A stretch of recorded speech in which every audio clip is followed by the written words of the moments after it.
جہلم میں بھائی گردوارہ کرم سنگھ فن تعمیر کا عظیم شاہکار ہے۔ انتظامیہ کی عدم دلچسپی کے سبب گردوارہ کھنڈرات کا منظر پیش کرنے لگا ہے۔ اسی پر رپورٹ کریں گے بابر حسین۔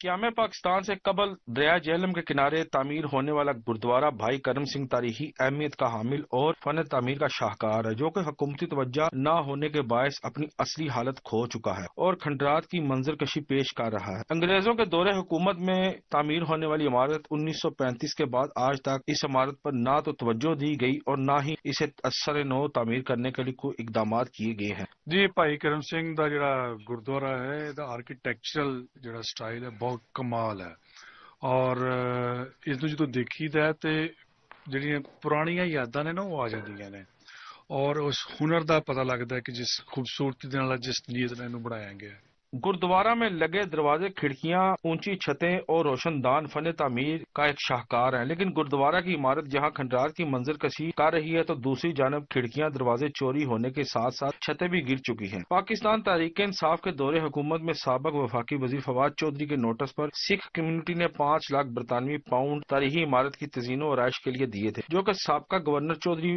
سرور نے وصول کیے تھے، اور اس کے بعد تمام رقم اس وقت کے اوورسیز کے وزیر زلفی بخاری کو سونپی گئی تھی، مگر آج تک اس عمارت کی حالت جوں کی توں ہے۔ اس تاریخی عمارت کو اگر محفوظ کیا جائے تو آنے والی نسلیں اپنی تاریخ سے روشناس ہو سکتی ہیں۔ فن تعمیر کا یہ شاہکار اپنی آخری سانسیں لے رہا ہے، اسے فوری طور پر بحال کرنے کے لیے کوئی اقدامات کرنے کی ضرورت ہے۔ کیمرہ مین اسنین علی کے ساتھ بابر حسین، بیورو چیف سچ نیوز، جہلم۔